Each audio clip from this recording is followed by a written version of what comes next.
Tonight, the police terror threat raised in several states, bringing them into line with the national alert. In this current environment, we must emphasise the need for vigilance, for awareness, for preparedness.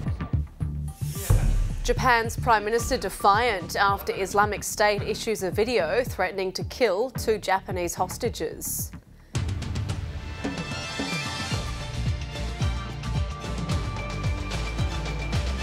Welfare cuts, a number of agencies likely to shut their doors as the social services budget is slashed. And coming up on the drama, we take a closer look at what legal avenues remain for the 2 Australian men facing the death penalty in Indonesia. Good evening, Rachel Pupazzoni with ABC News. Police officers around Australia are being warned to be vigilant and armed at all times while on duty. The Domestic Security Agency has lifted the terror threat level for all police to high. It says the reason is fresh intelligence and recent attacks on police in Europe and North America. Danger is a reality of work on the thin blue line, and the risks, it seems, are rising. It saddens me that our police, who work tirelessly in an already challenging environment to make our communities safe, could be viewed by some as potential targets. But that's the assessment of the nation's Domestic Security Agency. ASIO has lifted the terror threat level for all Australian police to high, matching the level for the broader community announced last September.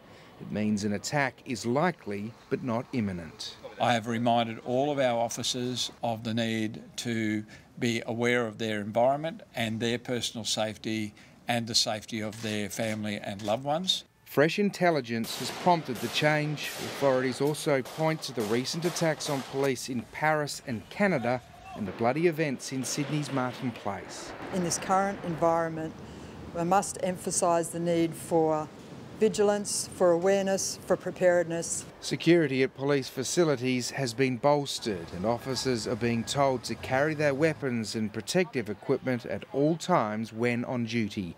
When off duty, they're being urged to keep a low profile. When I travelled to work this morning, instead of hanging my police shirt up in the back of my private vehicle, it's laying on the back seat. The community is being asked to do its bit. Since September, we've asked them to have a heightened level of vigilance, and we'd ask them to continue to do that and report it to us because they need to be our eyes and ears. Police security practices will remain under constant review. Ben Worsley, ABC News. The Japanese Prime Minister has demanded the Islamic State group immediately free 2 Japanese hostages unharmed after the jihadists posted a video threat to kill them. Speaking during a visit to Jerusalem, Shinzo Abe said he was indignant about the video in which a man wearing black criticises the Japanese government for pledging aid to countries fighting Islamic State.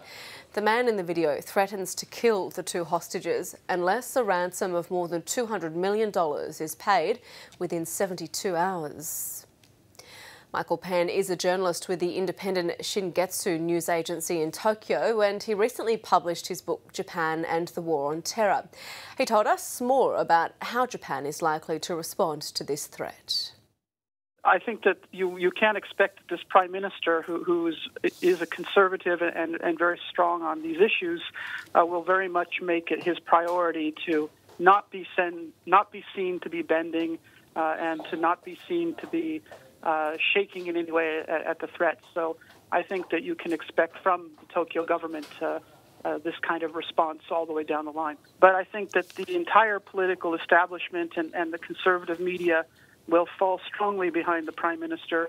They will express great anger about the terrorist act, and there will be basically no flexibility. It will be a very hardline response from the Japanese government, backed by the majority of the media. It's hard to say if there have been any negotiations going on.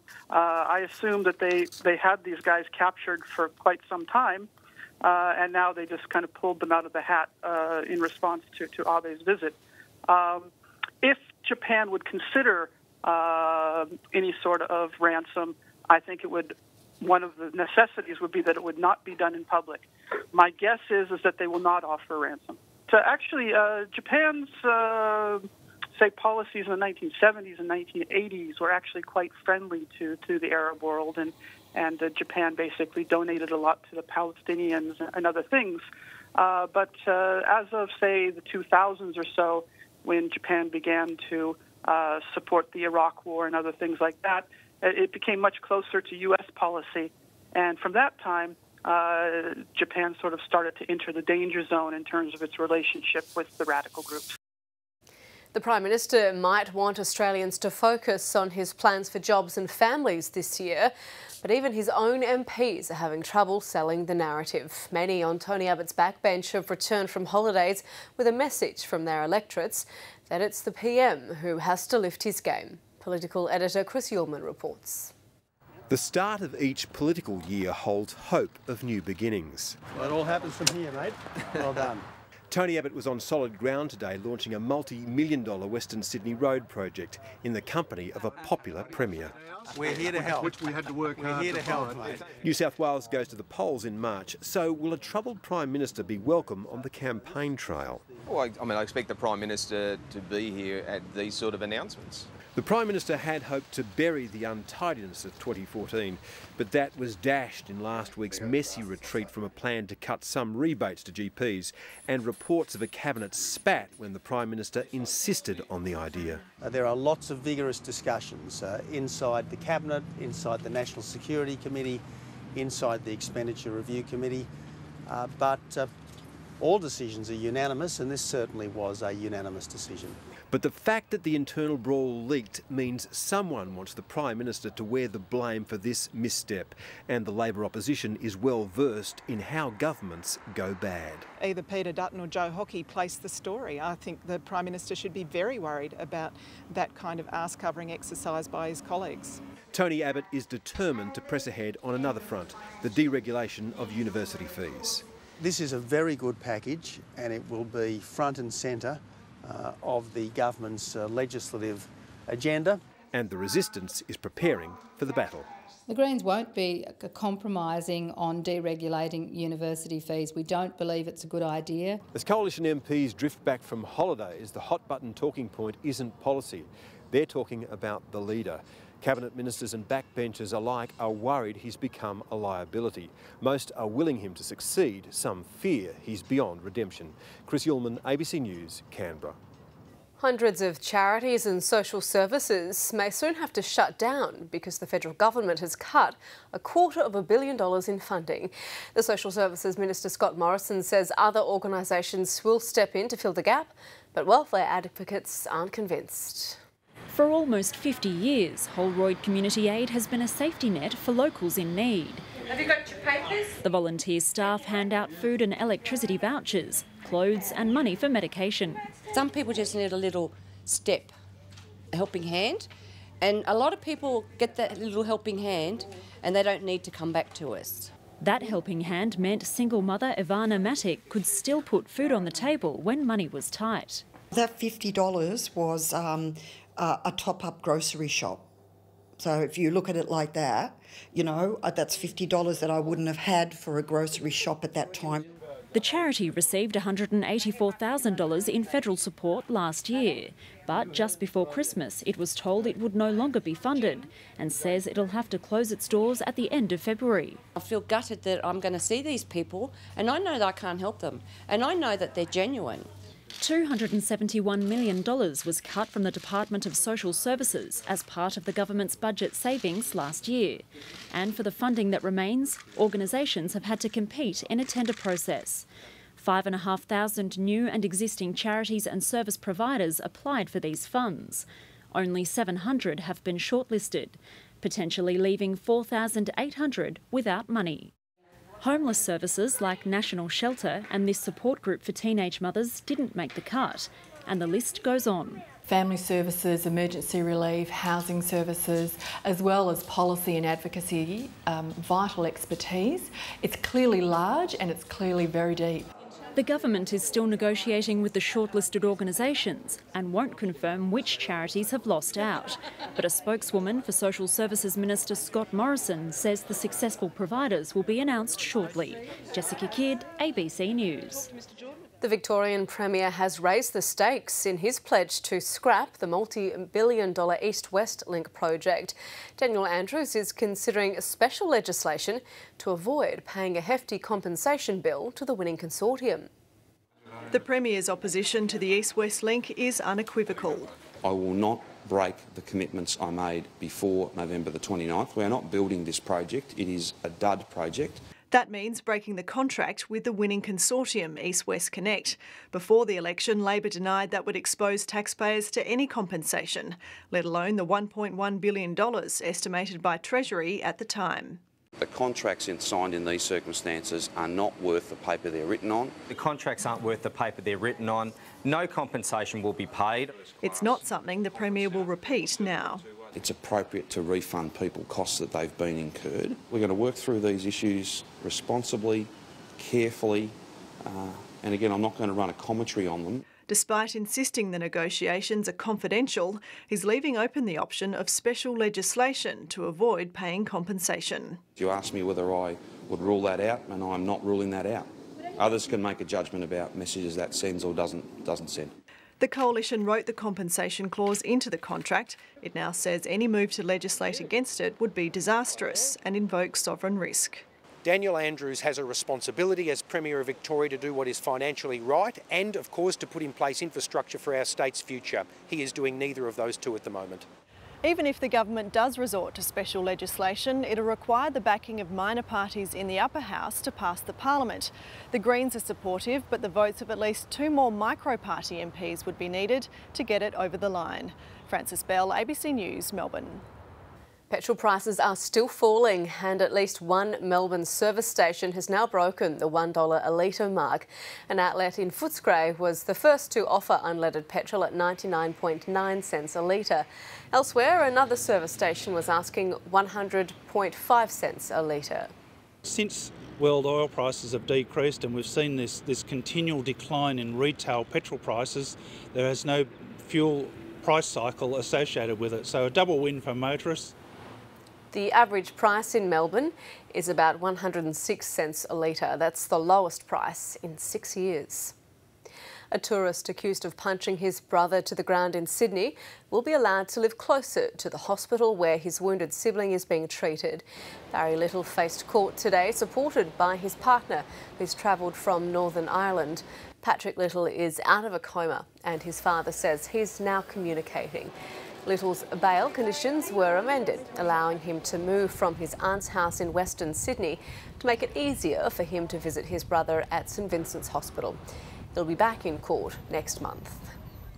The West Australian state government says new laws to outlaw all forms of synthetic cannabis will be made a priority when Parliament resumes next month. The state opposition has accused the government of dragging its feet on the legislation, which is needed to close loopholes, allowing manufacturers to sell new substances as others are banned. It's highly addictive, it is dangerous to your health, yet it's freely available in shops throughout the community. But the Police Minister says the new bill will address the problem. The substances will basically be banned if they have a psychoactive effect on people, unless the person selling it can prove that it's not harmful to health. The legislation will be introduced by the middle of the year.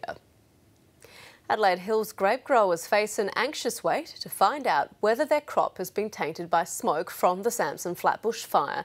Scientists told a meeting in the Hills today grapes will have to be tested before harvest to make sure they haven't been damaged. Craig Markby wants overtones of cherries and violets from this Pinot Noir. He's worried he'll get dirty ashtray. And to have any off taints like that in the wine is just, that'd be horrendous. It's smoke taint, a potential legacy of the Adelaide Hills bushfires. While only about 34 hectares of vines were actually burnt, many more were blanketed with smoke. Basically, the compounds that are in the air settle on the grapes and also on the leaves and can be absorbed through the tissue. Today, about 100 worried winemakers and viticulturalists met to hear expert advice on how to deal with smoke taint. They really need to go through a thorough process of assessing those grapes and making sure that they're fit for winemaking. But definitive answers are weeks away. Testing isn't possible until the grapes are ripe. At worst, they'll be unusable. In lesser cases, taint can be masked. Despite this country's long history of both winemaking and bushfires, smoke taint was only officially described in 2003. And that means the science of understanding it is young. How to keep smoke out of grapes is the goal. If we can understand that and some of the tricks that we can use to minimise the uptake by the vine during any smoke events, that's the key. A case of prevention tasting better than cure. Simon Royal, ABC News, Adelaide. Melbourne is playing host to 35 young Indigenous athletes from as far afield as Arnhem Land and Cape York Peninsula. They're there to train with some of Australia's top sports people, improve their skills and share the experience with their communities once they return home. The Melbourne University running track is a long way from Milingimbi, Arnhem Land. It took Saleti Butanguliwai several days to get here. I had to catch a plane to Gove, then I had to stay in Gove for a few days, and from Gove I had to go to Cairns, and then Cairns, then here. It's a long trip. 16-year-old Saleti wants to go to university and become a teacher. Kids aren't very healthy back in my community, so I'm trying to help them to become healthy and strong. Athletics Australia hopes its first Raise the Bar Academy will help Year 11 and 12 students like Saleti pursue tertiary education and show them the career opportunities in sport. And under the mentorship of Australia's fastest woman, Melissa Breen, hurdler Shannon McCann and long jumper Robbie Crowther, they might also pick up some new skills. If they can look up to us and, move on, keep training, keep doing what they want to do, even if it's not sport, if it's university or anything like that, that'd be fantastic. An Indigenous athlete from far north Queensland, Crowther can draw from his own experiences. I didn't know what spikes were back in primary school, so I jumped in sawdust, I've jumped in rocky sand. Another participant, Sean Barra, had never left Groot Island at the tip of the top end until this week. But he and the others are discovering it's a small world. You really need to just ask where they're from, sort of like who's their family, and you can easily pick up on people they also know. So like there's one guy here I go to school with, 2 of his cousins. It'll be a week to remember for these young athletes, and perhaps there's a future athletics champion among them. Lisa Tucker, ABC News, Melbourne. Broken Hill along the New South Wales-South Australian border has long been known as the Silver City, but now its shine is even brighter. It's become the first city in Australia to be included on the National Heritage List. Locals are hoping the recognition will draw more tourists to the outback. When Jason King bought this old miner's cottage, he never imagined it would be included as part of a city to be among the most significant spots in Australia. It is what it is, and I don't think it's going to change the identity of the place. That's why it's being recognised. Now the mining city of Broken Hill has become the 103rd addition to Australia's National Heritage List.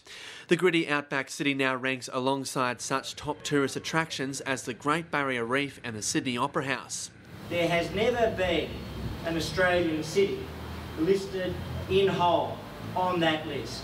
Explorers discovered the world's largest and richest deposit of silver, lead and zinc here in 1883. Soon after, Broken Hill Proprietary was born, better known today as resources giant BHP Bulletin. The silver, the zinc, the incredible resources that have characterised Broken Hill have been the basis upon which so much of Australia has been built. The city's 2 remaining mines, Peruia and CBH Resources, have been struggling to make consistent profits and had concerns about how the heritage listing might impact on operations. But their fears have since been allayed. We come to a point where everybody was in full agreement that this is not going to actually be any hindrance to mining prosperity going forward. Broken Hill is a little over 1,000 kilometres from Sydney. It's a 14-hour drive and flights can cost up to $800 return. Whether the heritage listing is enough to entice more tourists to the outback city remains to be seen. Gavin Coote, ABC News, Broken Hill.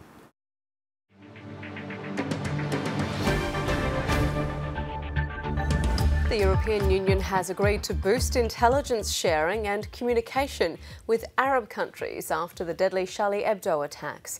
Under heavy security, European and Arab leaders met in Brussels to discuss ways of combating the threat of similar attacks.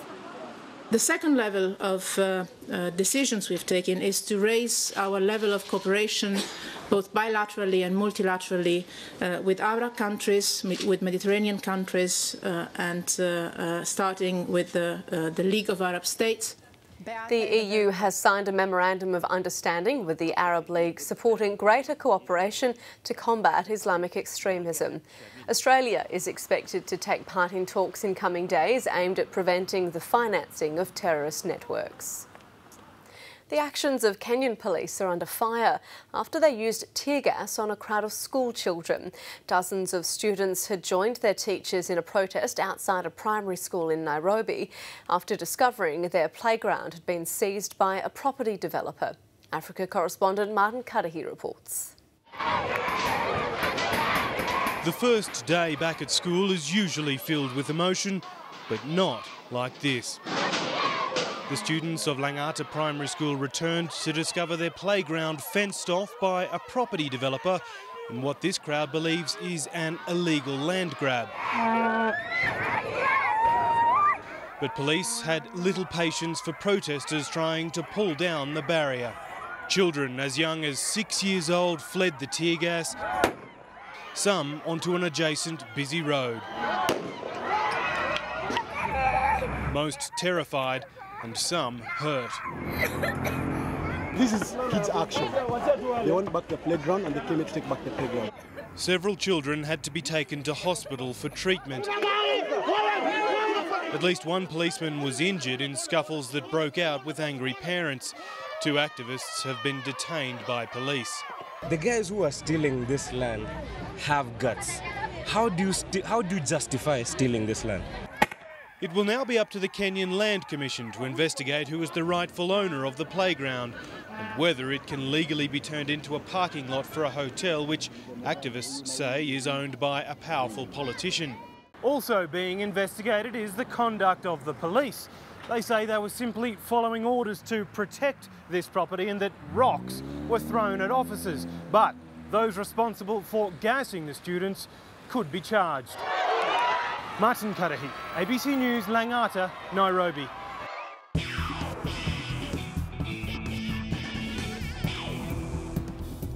Leighton Hewitt's record 19th straight Australian Open campaign is underway, and the 33-year-old is currently up 2-1 against Chinese wildcard Zha Zhang. Australian players are enjoying their best start to a Grand Slam in more than a decade.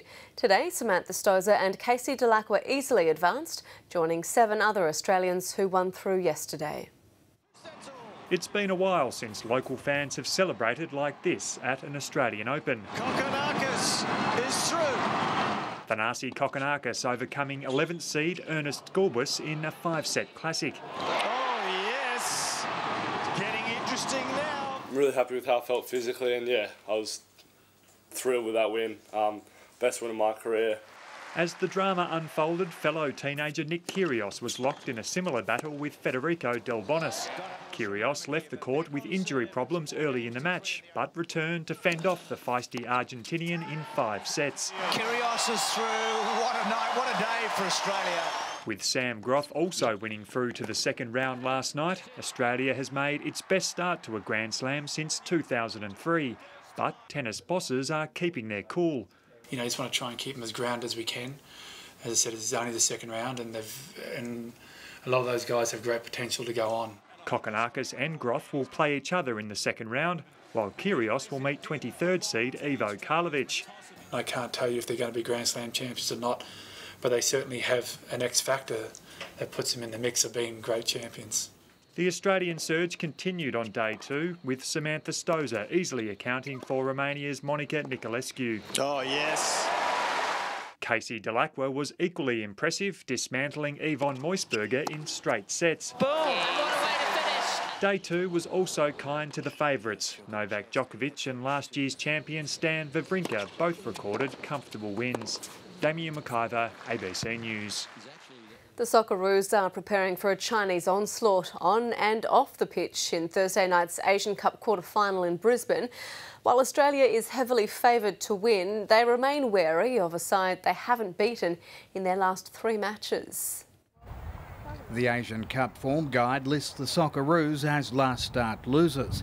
But a 1-0 defeat against South Korea hasn't even slightly dented the confidence of the host nation. In this camp, the boys really have belief, and we believe in one another. And when we go out there, we fight for one another. Yeah, I think we're keeping cool as a group because we know what we're capable of and the job that we have to get done. There's external belief in this Socceroos team too. China is considered the rank outsider in the quarter-final showdown. That's despite winning all 3 of its group games and its last 2 clashes against Australia. Yeah, look, the Chinese have a lot of quality players, and I think they've got a fair few that play at Guangzhou Evergrande, which is one of the powerhouses in Asia, so it's not going to be an easy game, but we'll be up for it. And the visiting team will have no shortage of supporters. Brisbane's Chinese community has bought big blocks of tickets for their matches throughout the tournament. The battle in the stands could help decide the contest on the pitch. I'll just say to the Socceroo fans, get out there and support us. You know, we've done great so far, and you just can be the 12th man for us and make a lot of noise. Last night, Iran left it late against the United Arab Emirates in Brisbane. Whip back in, onside, and it stands. The injury time goal was enough to steal a 1-0 win and top spot in the group. Ian Gustafson, ABC News, Brisbane. South Australian Jack Bobridge has claimed the Tour Down Under leader's ochre jersey after winning the race's opening stage. The 25-year-old was part of a 4-man breakaway that managed to get to the line just metres ahead of the chasing group. The focus was on Cadell Evans at the start line as the 37-year-old geared up for his final World Tour event. It wasn't long after the peloton got moving that another pair of Australians seized the initiative, with Jack Bobridge and Luke Durbridge part of a 4-man breakaway. The pair picked up some early time bonuses, each claiming an intermediate sprint.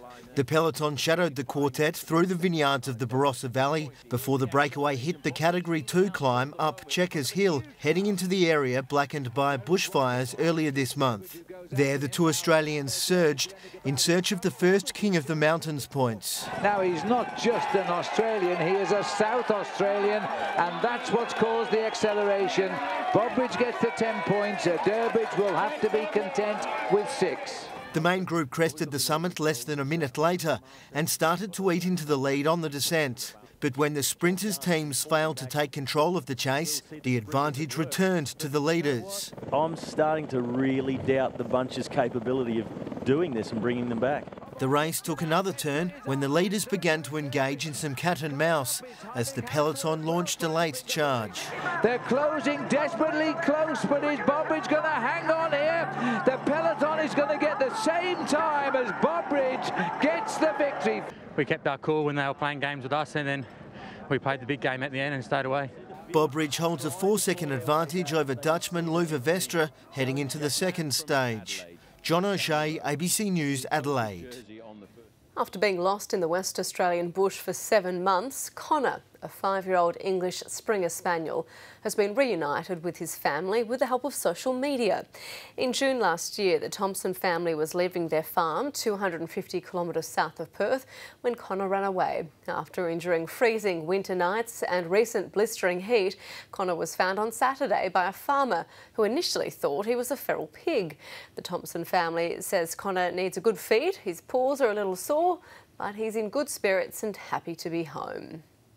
Let's check the national weather now. Here's Graham Creed.